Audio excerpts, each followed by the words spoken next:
السلام عليكم. هنكمل اسئلة الفيديو اللي فات. بيقولك find the value of KD واحنا عندنا 9 slots في حالة one winding in all slot، يعني احنا عندنا عدد بول بواحد، فاحنا عايزين نحسب الكي دي بيساوي ساين ام بي على 2 على ام ساين بي على 2.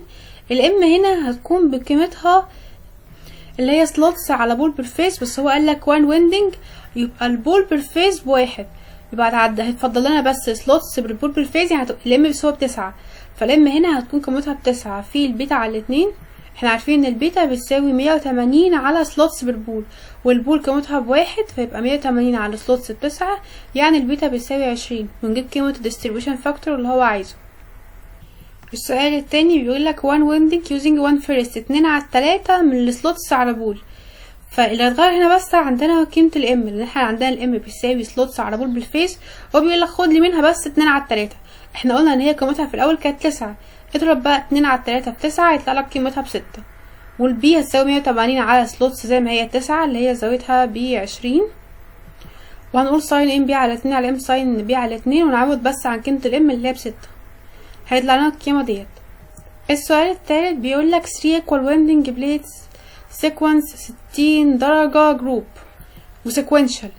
فالكلمة ديت يعني الزاوية ما بينهم متساوية، وهم 3 equal winding، يعني الزاوية ما بين الويندنج والتانية نقسم بقى 60 على 3 هيطلع لنا الزاوية عبارة عن 20 درجة، يبقى البيتا عندنا بيساوي 20.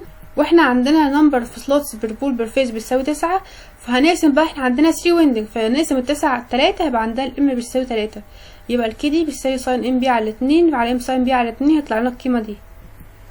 احنا عارفين ان الزد عبارة عن نمبر في كوندكتور بالفيس، وعارفين ان البي عبارة عن نمبر فول، والاف ديت عبارة عن الفريكوانسي، والفاي عبارة عن الفلكس بالبول اللي هي وحدتها ويبر، والكي دي عبارة عن اسمها ديستريبيوشن فاكتور اللي هي بتساوي ساين ام بي على 2 على ام ساين بي على 2 اللي هي بيتا ديت. البيتا ديت بتساوي 180 على الان ديت اللي هي عبارة عن سلوتس بالبول، والبيتش والكويل سبان بتساوي كوزين الفا على 2، والارمس فاليو بتساوي 44 اف فاي تي، والريديوس ام اف او اللي يقول لك هاتلي الفولتج بير فيز اللي هي بتساوي 44 اف فاي تي في الويندنج فاكتور، او بنقول كي سي بكي دي، فدي بتكافئ الويندنج فاكتور. ولما يقول الثيرد هارمونيك فبتضرب الالفا في 3، ولما يقول فيفث هارمونيك فبتضرب الالفا في 5. طيب والديستريبيوشن فاكتور لما يقولك ثيرد هارمونيك فبتقول ساين 3 ام بي على 2 على ام ساين 3 بي على 2. طب لو قال فيفث هارمونيك يبقى الديستريبيوشن فاكتور بتساوي ساين 5 ام بي على 2 على ام ساين 5 بي على 2. السؤال اللي بعد كده بيقول 18 سلوتس بالبول، يعني عدد سلوت بالبول اللي هو رقم ان دوت. first coil lies in slot من 1 ل16. calculate the pitch factor، عايز الكي سي، فاحنا عشان نجيب الكي سي محتاجين نجيب الالفا، فاحنا حافظين قانون الالفا على 180 بيساوي اخر قيمة. هو بيقول لك انا عندي 18 سلوت في البول الواحدة، يبقى البول الواحدة اخرها رقم 18، يبقى البول اللي بعدها اول سلوت فيها هيكون رقمها 19. فاحنا حافظين قانون ان الفا على 180 بيساوي اول بول في اول سلوت في البول التانية اللي هي رقم 19 ناقص اخر حاجة هو نطقها اللي هي 16 على 19 ناقص اول حاجة هو نطقها اللي هي الواحد.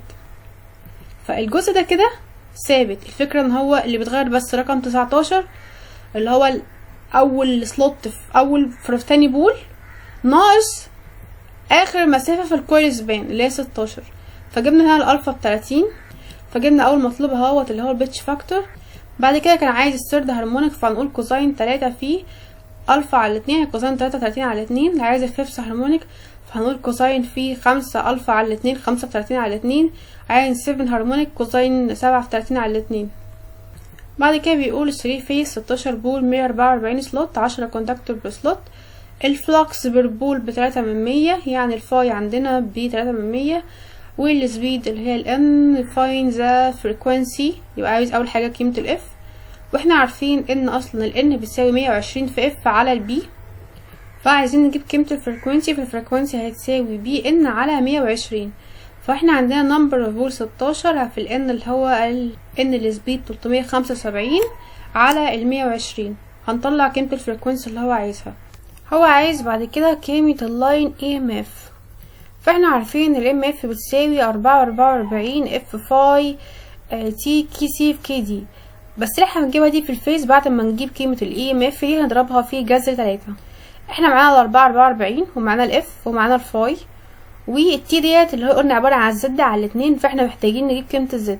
الزد بتساوي نمبر في كوندكتور بير فيز. هل هو اداني نمبر في كوندكتور؟ قال لي 10 كوندكتور بير سلوت، فانا عايزه اجيب الكوندكتور بير فيز، فهنضرب في عدد السلوت ديت عشان نعرف نجيب عدد الكوندكتور. كده احنا جبنا لما اضرب 10 في عدد السلوتس اللي هي 144 كده جبنا عدد الكوندكتور.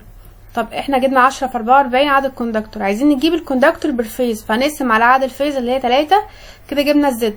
هنعرف نجيب التي. التي بتساوي زد على 2، فهنقسم الرقم ده على 2 يبقى احنا كده جبنا التي. بعد كده كي سي في الكي دي، هو بيقول لك الصم فول بيتش، فساعتها دي هتكون قيمتهم هما الاثنين بواحد، دول عباره عن الويندنج فاكتور بس. وهنجيب بقى ساعتها قيمه الاي فيز دي وهنضربها في كذر 3. كده جبنا اللاين ام اف. السؤال اللي بعد كده بيقول لك فاين ذا نولود فاز فولتج، يعني عايز الاي بعد كده عايز اللاين فولتج، فبعد ما تجيب الاي هتضربها في جذر 3 of a star connected 3 phase 6 بول 1200 ار بي ام. الفاي بيساوي 1/10. كل كويل عنده 8 ترن، والكويل ايش رودد باي 1 سلوت. فخلينا نبدأ السؤال كده من الاول. هو عايز الاي بتساوي 44 في كي سي جي دي اف فاي تي. احنا معانا ايه من دول؟ احنا معانا قيمة الفاي، فمعانا الفاي ماشي. هل معانا النمبر اوف كوندكتور؟ احنا عارفين نمبر اوف كوندكتور بتساوي، هو ما ادانيش بس هو قال لك انا معايا 8 ترن ومعايا 54 سلوتس، فده هيكون نمبر اوف كوندكتور ان هو تضرب السلوتس في عدد الترن. فالزد هتساوي نمبر اوف كوندكتور اللي هي 8 في 54 على عدد الفيز اللي هي 3. كده جبنا الزد.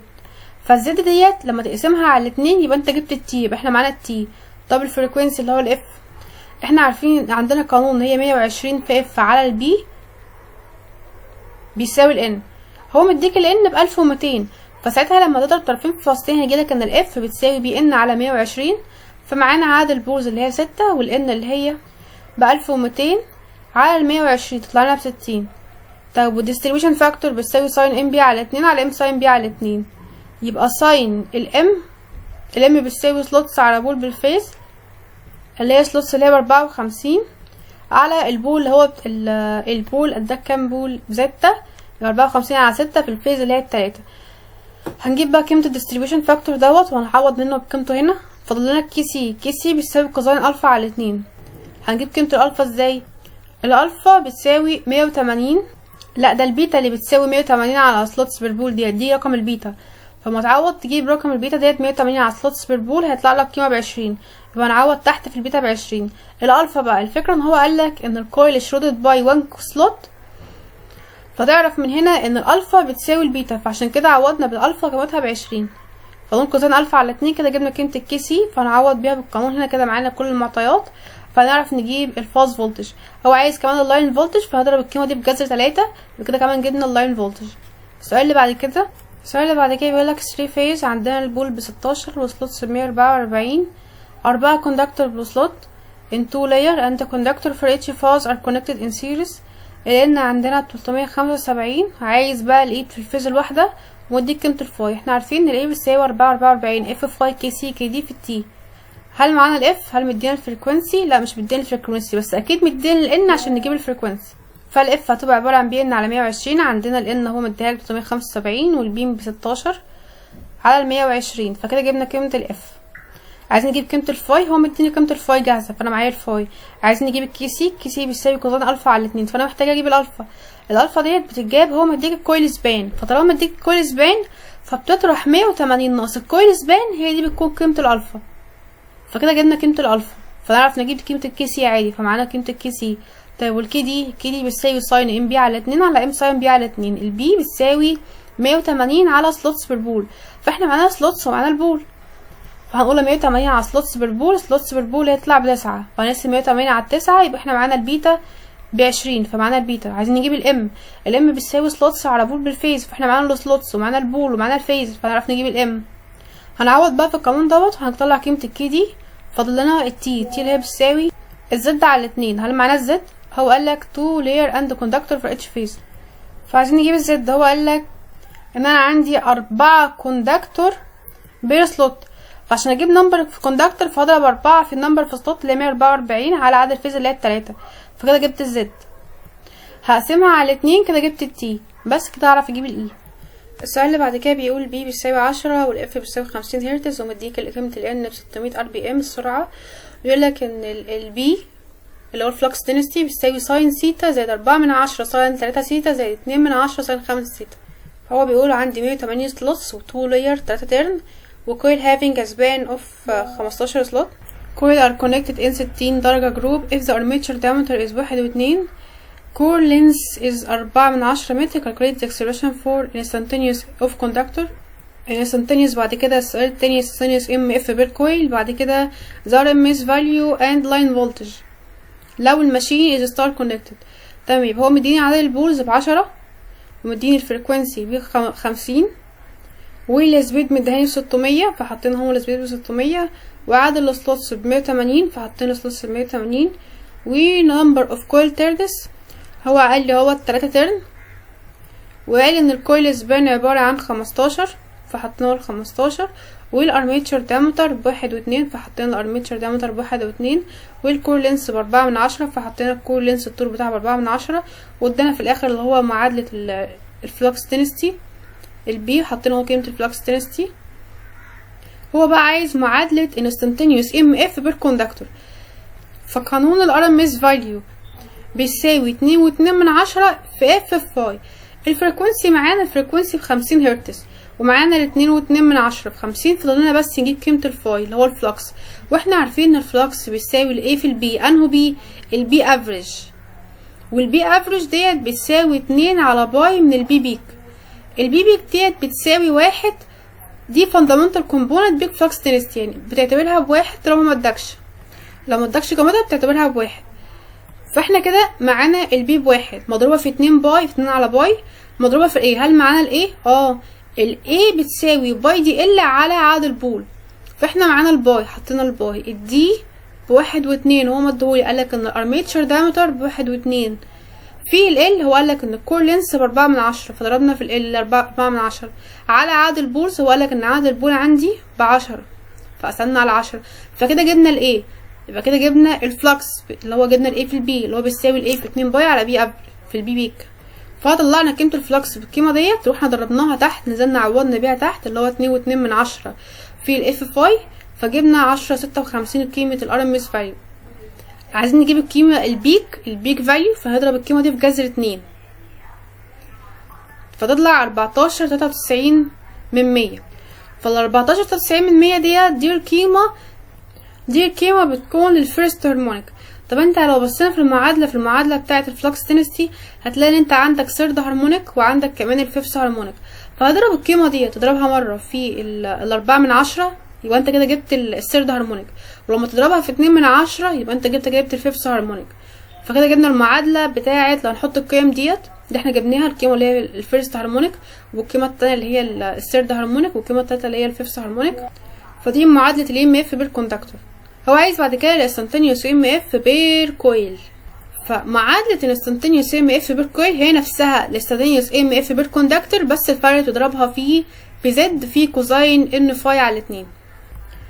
عايزين بس قبل ما نقول الحته دي نراجع على شويه حاجات. ان الكي بي هي نفسها الكي سي اللي هي اسمها البيتش فاكتور على الكويل سبان اللي هي بتساوي كوزاين ان الفا على 2، والكي دي اللي هي ديستريبيوشن فاكتور بتساوي ساين ام بي على 2 على ام ساين ان بي على 2، والام اللي هي نمبر في سلوتس بالجروب اللي هي بسلوتس على نمبر اوف بول في الفيس.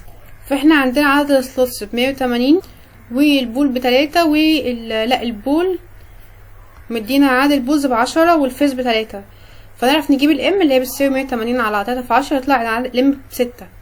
والزد اللي احنا بنضربها هنا دي بتكون عدد الفلاير عدد الترنس في عدد اللاير. هو قالك ان انا عندي 2 لاير 3 ترنس فيضرب 2 في 3 ب6 فالزد ديت هي العدد اللاير في عدد الترنس فهيضرب هنا عندنا ب6 في كوزاين ان الفا على 2 لان اللي هي عباره عدد سلوتس على عدد بول اللي هي 18 في الالفا. احنا جبنا الالفا قبل كده؟ لا ما جبناهاش فمحتاجين نجيب الالفا ديت. قلنا بنجيبها ازاي؟ نقول الفا على 180 بتساوي هو قال ايه بقى في السؤال عشان نعرف بتساوي ايه. 2 layer 180 slots و 2 layer having a span of 15 عندها span 15 يعني كويري سبان ب15 يعني بيبدأ من السلوتس رقم 1 لحد 16، بحيث لما تطرح 16 ناقص 1 هيطلع لك الكويري سبان اللي هي ب15.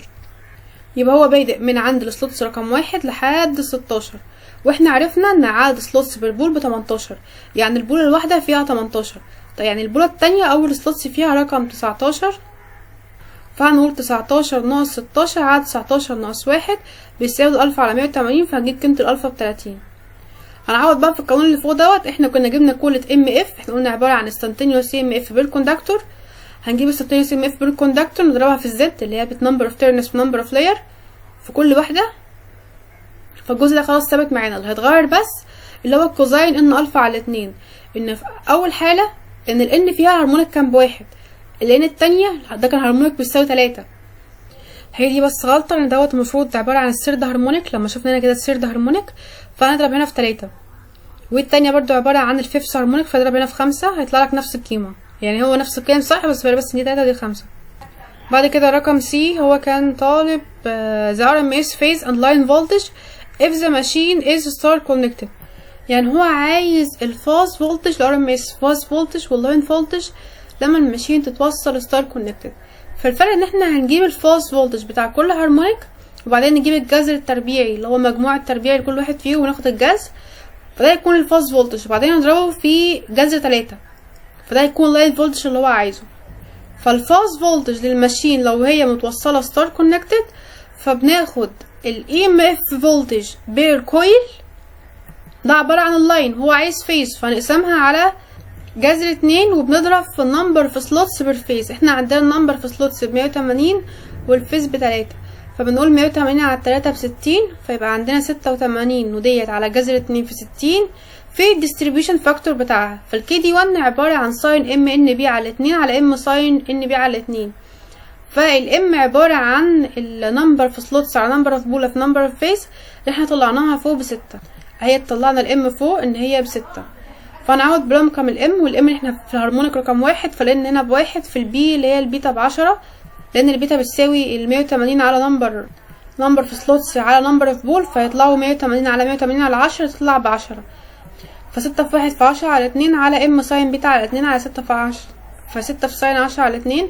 والديستريبيوشن فاكتور 2 هنضرب بس هنشيل الان بدل ب1 هنخليها ب3، والديستريبيوشن فاكتور 3 اللي هي عبارة عن الهرمونيك كان ب5 فهنضرب فيه ان بيساوي 5. فكده جبنا 3 قيمة ديستريبيوشن. فعندنا القانون بناخد الام اف بير كويل نقسمها على جذر 2 ونضربها في نضربها في النمبر اوف سلوتس بير فيز ونضربها في الديستريبيوشن فاكتور، وهكذا. في الثيرد هارمونيك هناخد الام اف بير كويل نضربها في السلوتس بير فيز في الديستريبيوشن فاكتور، والفيفث هارمونيك هناخد برضو الام اف بير كويل احنا جبناها نضربها في السلوتس بير فيز في الديستريبيوشن فاكتور 3 اللي هو بتاع الفيفث هارمونيك. فالقيم دي احنا جبناها دي كده اسمها الفاز فولتج، هناخد هنربعهم وناخد الجذر ليهم، فكده دي اسمها الفاز فولتج الناتج النهائي اللي هجيبها من هنا. بعدين نضربها في جذر 3 يبقى دي كده اللاين فولتج اللي هو عايزها. السؤال اللي بعد كده ودوت السؤال اللي قبل الاخير، عندنا 4 بول يعني البول بتساوي 4، 3 فيز الاف بتساوي 50، ستار كونكتد يعني اللاين بتساوي اي فيز، 60 سلوت و4 كوندكتور بير سلوت، والكويل ار شورت بيتشد باي 3 سلوت، والفاز سبريد اس 60، وفاين ذا لاين فولتج انديوس فور فلكس بير بول اوف دوت. فهو عايز اللاين فولتج، احنا عارفين القانون اصلا الفولت اللي هو الفيز بيساوي 44 كي سي كي دي في اف فاي في التي، فالمفروض بعد ما نجيب القيمه دي نضربها في جذر 3 يبقى دي قيمه اللاين فولتج اللي هو عايزها. طب احنا معانا ال 44، هل معانا الكي سي؟ كي سي بيساوي كوزين الفا على 2، والالفا بتساوي هو قال انها شورت بيتش باي 3، يعني المسافه ما بين الشورت بيتش ب3. فايه هو الشورت بيتش دوت؟ احنا عارفين ان قانون الالفا كان بيساوي الفا على 180، وكنا بنقول ان هي بتساوي يعني اول رقم اول سلوت في البول التانية على ناقص الرقم اللي هو يقول لي عليه على رقم اول سلوت في البول التانية ناقص 1. فالباست دوت كان اسمه الشورت بيتش، والمقام دوت اسمه الفول بيتش، فهو اداك قيمه الباست اللي هي الشورت بيتش، قالك ان انا عندي شورت بيتش ب3 فنحط هنا 3 كده. فضل لنا نجيب الفول بيتش، يبقى احنا كده جبنا قيمه الالفا. ايه هو الفول بيتش بقى؟ الفول بيتش بيساوي السلوتس على نمبر اوف بول، ده كده الفول بيتش. فهو قالك ان عدد السلوتس عندنا ب60. ما جبنا هنا سلوتس، عدد السلوتس ب60 على البول، عندنا البول ب4، فكده جبنا الفول بيتش. فهنضرب بقى 180 في الشورت بيتش على الفول بيتش، اللي هي في الشورت بيتش ب3 على الفول بيتش اللي هي ب15. فجبنا كده الالفا، يبقى الالفا عندنا ب36.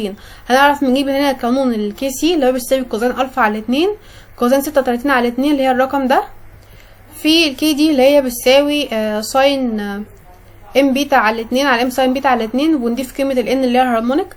بس هو ما قالكش ده هارمونيك بكام يعني، فلان دي قيمتها ب1. يبقى ساين البيتا الام بيتا على 2. هل معانا الام؟ لا مش معانا الام، فهنروح نجيب الام. طب هو اداني ايه عشان اجيب الام؟ قالك ان الفاز سبريد ب60. فكلمه فاز سبريد ديت يعني معاك الام بيتا ب60،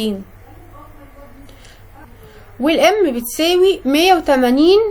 لا الام بتساوي نمبر في سلوتس على بول بالفيس، والسلوتس عندنا ب60 والبول ب3 والفيس ب3 والبول عندنا هو ب4. فجبنا الام، عايزين نجيب البيتا. فكده الام معانا، عايزين نجيب البيتا. البيتا هتساوي الفاس سبريد على الام، ف60 اللي هي الفاس سبريد اللي ادهاني هنقسمها على الام، يبقى كده جبنا 60 على الام اللي هي ب5، فهنجيب قيمه الفاس سبريد ب12. فهنعوض بقى في القانون معاه الام ومعاه البيتا اللي هو 5 في 12 على 2 على 5 ساين 12 على 2. كده جبنا قيمه الكي دي. يبقى احنا جبنا من تحت الكي سي وجبنا قيمه الكي دي. هل معانا الفريكوينسي؟ اداني الفريكوينسي جاهز اهو 50 هرتز. لو كانش اداني كان هيديني السرعه عشان اجيب الفريكوينسي. في الفاي، هل مديني الفاي؟ مديهالي جاهزه برضو. فما ادينا الفاي اهوت، حتى هو معوض بيها اهوت في التي ديت اللي هي بتساوي الزد، اللي هي بتساوي الزد على 2. والزد ديت عباره عن النمبر اوف كوندكتور. هو قال لك انا عندي 4 كوندكتور بير سلوت، فعايزين نخلص من عدد السلوت ديت هنضرب 4 في عدد السلوتس، يعني 4 في 60. وعايزين نقسمها نجيبها الفيس، فهنضرب 4 في 60 على 3 عشان نجيب الزد بالفيس، فهتلاقينا ب80. عايزين نجيب بقى التي، تبقى زد على 2 اللي هي ب40. هنعوض بقى بال40 ديت ونعرف نجيب الاي فيس، وبعدين نضربها في جذر 3. احنا كده جبنا الجي لاين اللي هو عايزها وخلاص. اخر سؤال، مدينا عدد البول ب4 والاف بتساوي 50 هرتز، ستار كونكتد 15 سلوت بير بول، اتش سلوت هاز 10 كوندكتور، والويندنج فاكتور مديني هي الويندنج فاكتور، فانا مش محتاجه اعوض بقانون الكي سي كي دي، هعوض على طول بالويندنج فاكتور. والرننج اون نو لود مديك الفي اهيت. if the winding are placed connected in DC what would be the EMF between the brushes of the same speed and same flux per ball. هو كان كاتب في اخر السؤال دوت ان هو لاب ويندنج، ف كلمة لاب ويندنج ديت يعني البي بتساوي الايه، واصلا قانون الام اف بتوين البراشز فهو بيساوي فاي زد ان على 60 في بي على ايه. فاحنا عندنا البي بيساوي ايه لان هو قال لك لاب ويندنج، فالبي بيساوي ايه، ففاي فعندنا القانون دلوقتي فاي زد ان على 60. فاحنا عايزين نجيب قيمه الفاي وعايزين نجيب قيمه الزد وعايزين نجيب قيمه الان. فالفاي مش معايا، هجيبها منين؟ هجيبها من القانون دوت اللي هو بتاع انديوس دي ام اف عادي. طيب والزد؟ الزد اعرف اجيبها، والان اعرف اجيبها لان ان بيساوي 120 في اف على البي، فانا هضرب ان هو 120 في الفريكوينسي مديهولنا ب50 على البي اللي هو عدد البولز، فهو قال لك ان انا عندي 4 بول، ف 120 في 50 على 4 كده جبنا الان. والزد هو قال لك ان انا عندي عدد كوندكتور عندي فهو قال هنا اهوت ان انا عندي اتش سلوت 10 كوندكتور، يعني انا عايز اضرب عشان اجيب عدد كوندكتور فمحتاج اضرب ال10 في عدد سلوتس. فاحنا ضربنا ال10 اهوت، هنشوف عدد سلوتس نجيبها منين. قال لك ان انا عندي 15 سلوت بالبول، فعشان نجيب السلوتس هضرب ال15 في عدد البول اللي هي ب4، ف15 في 4 هتديك 60. فعشان نجيب عدد كوندكتور هتضرب بقى ال60 ديت في ال10، عشان قلنا عدد كوندكتور هنجيب نضرب ال10 في عدد سلوتس عشان نعرف نجيب عدد كوندكتور، فاضرب 60 في 10 يبقى كده جبنا كمان الزد. محتاجين نجيب الفلكس، فالفلكس بتساوي احنا عندنا الام اف بتساوي 44 في الويندنج فاكتور، ده اسمه الويندنج فاكتور في الاف فاي تي. فهو مديك اصلا الفي لاين اللي هي 1825 هنقسمها على جذر 3 عشان نجيب الفي فيس، بتساوي 44 في الويندنج فاكتور ان هو قال عليه ب 95% في الفريكونسي مدولي ب50 في الفاي ده انا محتاجاه فحطيته زي ما بقول زي ما هو، والتي بتساوي زد على 2. فاحنا جبنا السؤال بس معلش، هو الزد دوت عباره عن عدد كوندكتور بس مش بالفيز، عدد كوندكتورز بس. اما التي ديت فهي بتساوي الزد اللي هي عدد كوندكتور بالفيز على 2. ف60 في 10 اللي هي عدد الكوندكتور ب600. طب انا عايزه اجيبها بالفيز فاقسم على 3. ف600 على 3 اللي هي هتبقى عباره عن 200. يبقى انا كده معايا عدد كوندكتورز بالفيز ب2. فنقسمها على الاتنين عشان نجيب التي. يبقى التي عندنا ب100، فنضرب هنا في 100. يبقى احنا هنعرف يبقى عندنا المجهول بس اللي هي الفلكس. يبقى الفلكس نعرف نجيبه اللي هو ب49 و97%. فدي قيمة الفلكس. بس هو ده كان اخر سؤال. هحط لكم لينك الداتا والماتيريال في الوصف. اتمنى تكونوا استفدتوا.